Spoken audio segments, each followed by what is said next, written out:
천대엽 대법관 이 인간도 어마무시하네요. 김학의 별장 성접대 의혹 관련 모든 혐의 무죄 면소 판결.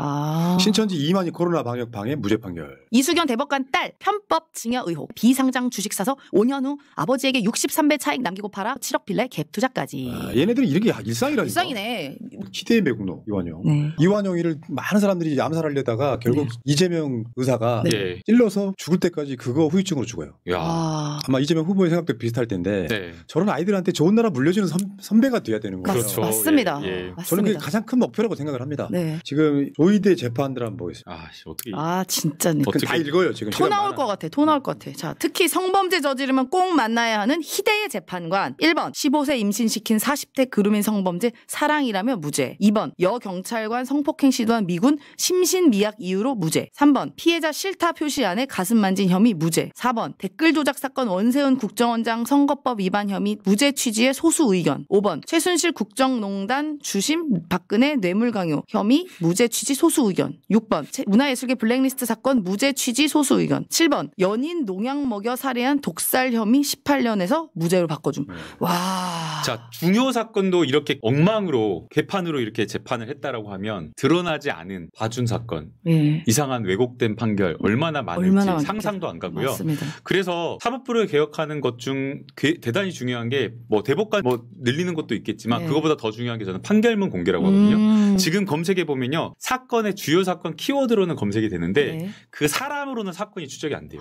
판결문 전체를 공개해가지고 얼마나 이 재판관이 제대로 정성껏 피고인 피해자 측에서 억울하지 않게 공정한 재판을 했는지 판결한 것들을 다 100% 추적할 수 있도록 만들었어요. 지금 조이대가 그렇게 털리고 있어요.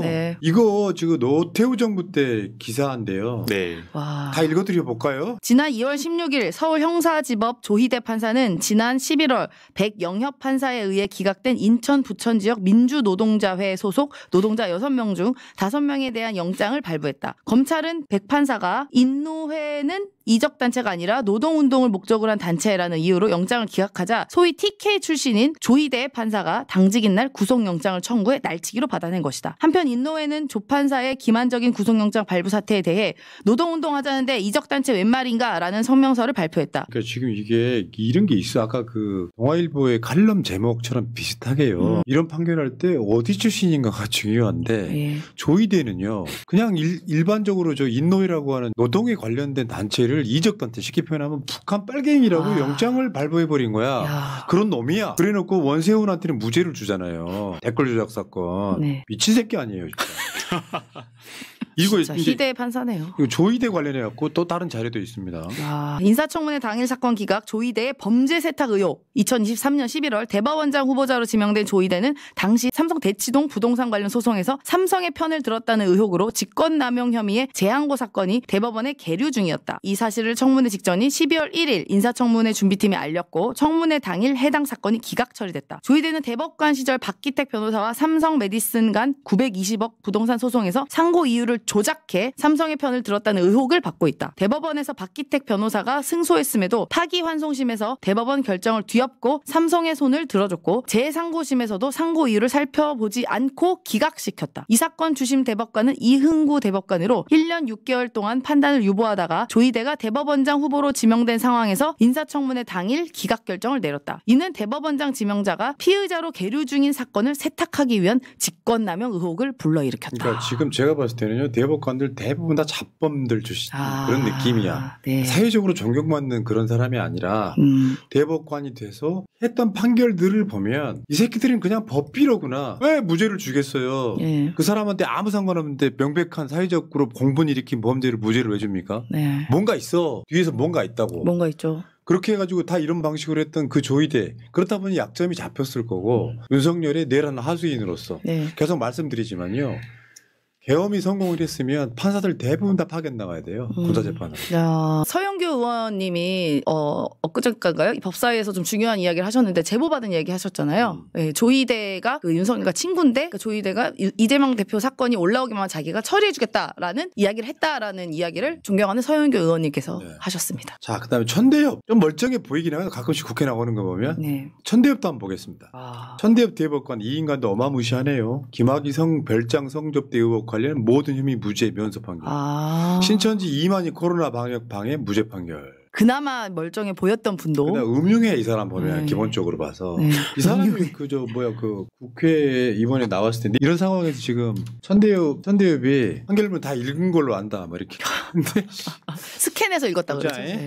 자, 대법관 중에 이수견이라고 있습니다. 네, 사진까지 나와 있네요. 사진 잘 나왔네. 읽어봐요. 이수견 대법관 딸 편법 증여 의혹. 19살 때 아버지 돈으로 아버지 회사 후배가 하는 회사에 비상장 주식 사서 5년 후 아버지에게 63배 차익 남기고 팔아 3억 8천 수익. 그리고 그 돈으로 7억 빌레 갭 투자까지.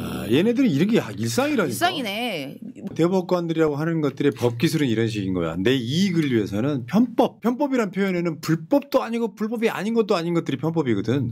법을 너무 잘하니까 이런 식으로 해서 기득권 유지하는 건데 조이대 딸하고 조이대 사위가 그 로펌에서 지금 들어가 있는데 대부분 이런 경우가 너무 많더라고. 너무 많죠. 근데 얘네들은 지금 대물림하고 있어. 이게 이제 문제지. 사실 이제 소부에 배당되기 전에 미리 20매 올라온 걸 버는 것도 불법인데 얘네들이 이제 약간 자기들 쉴드가 이게 판결문을 다 본 건 아니고 요약해준 사람이 있다 이런 식으로 약간 얘기가 나왔었나 봐요. 맞습니다. 그거 요약해준 새끼가 이 7만 쪽을 읽은 시간은 더 짧다는 소리에. 그렇잖아요. 그걸 읽어가지고 요약을 해줬으니까. 그러니까 그 요약하는 게 또 시간이 걸릴 거 아닙니까? 요약하는 게 더 어려워요. 그리고요.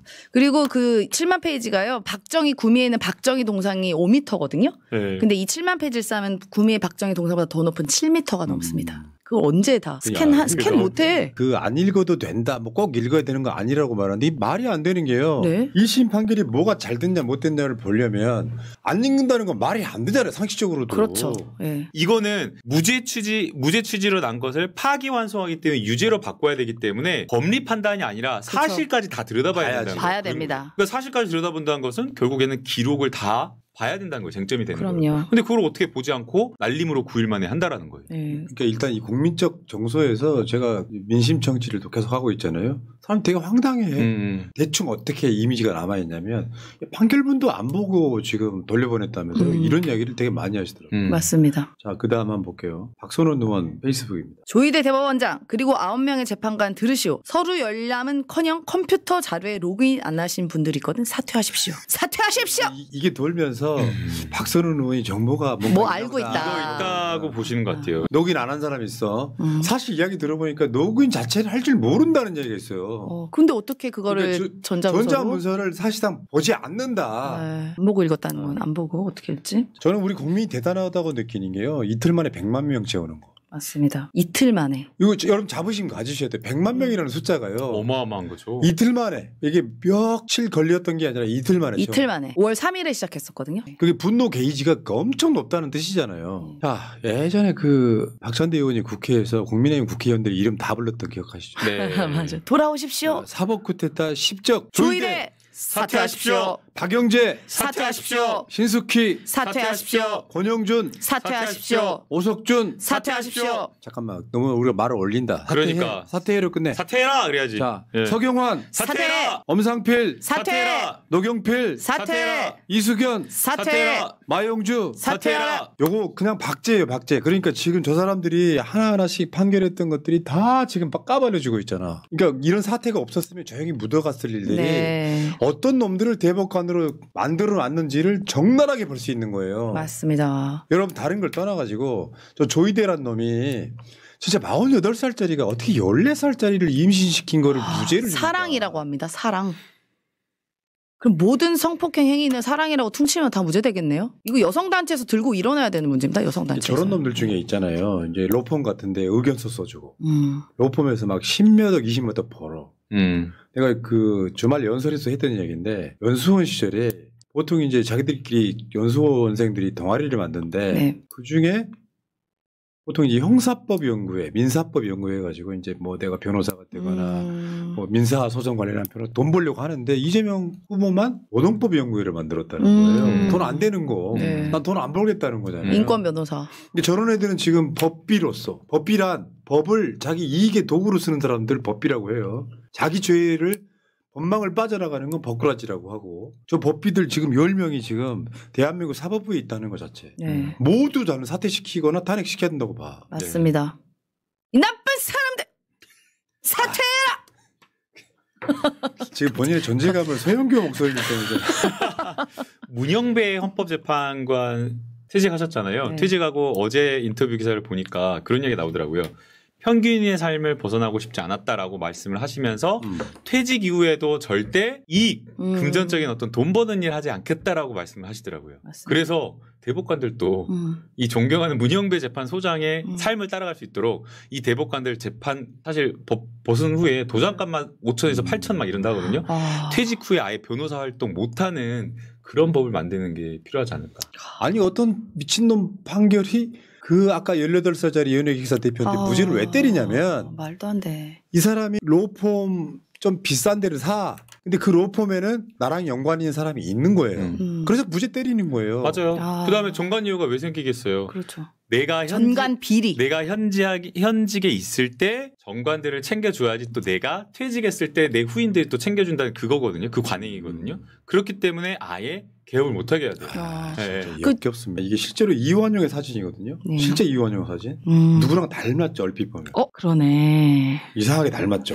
희한하네. 희한하게 닮았네. 네. 와. 희대의 매국노 이완용. 네. 저 이완용을 칼로 찔러갖고요. 평생 고생하겠다가 죽게 만든 사람이 이재명 의사예요. 이름이 어떻게 하필 이재명 이름이. 그러니까 실제로 이완용이를 많은 사람들이 암살하려다가 결국 이재명 의사가 찔러서 죽을 때까지 그거 후유증으로 죽어요. 야, 기가 막히지 않아?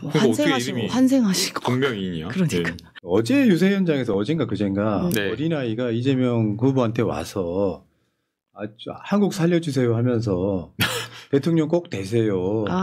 우리 아들이랑 6학년이래요. 우리 아들이랑 동갑이다. 저 장면 되게 아름다웠어요. 좋았어요. 나도 우리 아들을 좀 안기게 하고 싶다. 그러니까 우리가 이런 방송을 하고 하는 이유가 뭐냐면요. 아마 이재명 후보의 생각도 비슷할 텐데 저런 아이들한테 좋은 나라 물려주는 선배가 돼야 되는 거예요. 그렇죠. 맞습니다. 맞습니다. 저는 그게 가장 큰 목표라고 생각을 합니다. 네. 물론 나도 잘 살아야 되겠지만 우리 후세들, 우리 미래들이 정말 우리 조상들은 되게 열심히 살았구나, 잘했구나라고 고마워할 그런 나라 만들어줘야지. 맞습니다.